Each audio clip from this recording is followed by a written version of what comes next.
Mayroon din bang mayayamang magnanakaw? At yung bang mayayamang magnanakaw ay mayroon ding paraiso?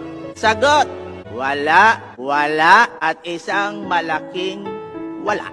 Bakit? Sapagkat ang pagnanakaw ng mayayaman ay parang kanser. Nagsisimula sa isang maliit na bukol, pagkatapos ay lumalagana hanggang lamunin ang buong lipunan. Abnormal! Lahat naman ng cancer growth, abnormal. Saan kayo makakikita? Ang isang taong dalawa lang ang paa, 1,000 pares ang sapatos. Tao ba yan? Daig pa alupihan. Di ba abnormal? Saan kayo makakakita? Ang isang pamilya, binubuis ng nanay, isang tatay, 3 anak, pero ang bahay ay nakatirik sa isang lupain kasing laki ng Makati. Ano ba naman yan? Buhay pa, nakatira na sa Memorial Park. Nakalimutan ng mga taong mayaman ay nagnanakaw pa. Ang buhay sa daigdig ay isa lamang paglalakbay. Kaya travel light, sapagkat yung kahuli-hulihang customs at kahuli-hulihang airport, sobra higpit.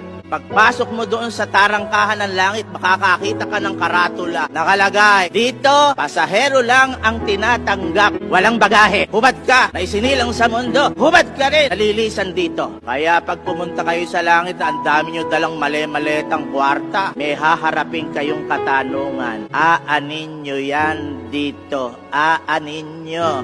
At isa lang ang sagot. Panggatong, panggatong. At sino igagatong dito? Your guess is as good as mine. Kaya yung mga mayamang magnanakaw sa atin, huwag niyong akalain na magagawa niyong reference si Dimas pag kayo'y kumakatok na sa langit. At masasabi niyo, may nauna ng magnanakaw dito, nakapasok na. Baka magitla kayo, madismaya sa isasagot ni Kristo. Hindi, ngayon, isasama kita sa paraiso. Baka ang isagot sa inyo'y, ano ka? Garapalan na ba ito?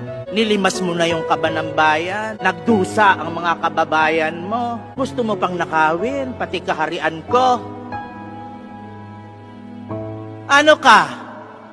Hilo? Ano ka? Sinuswerte?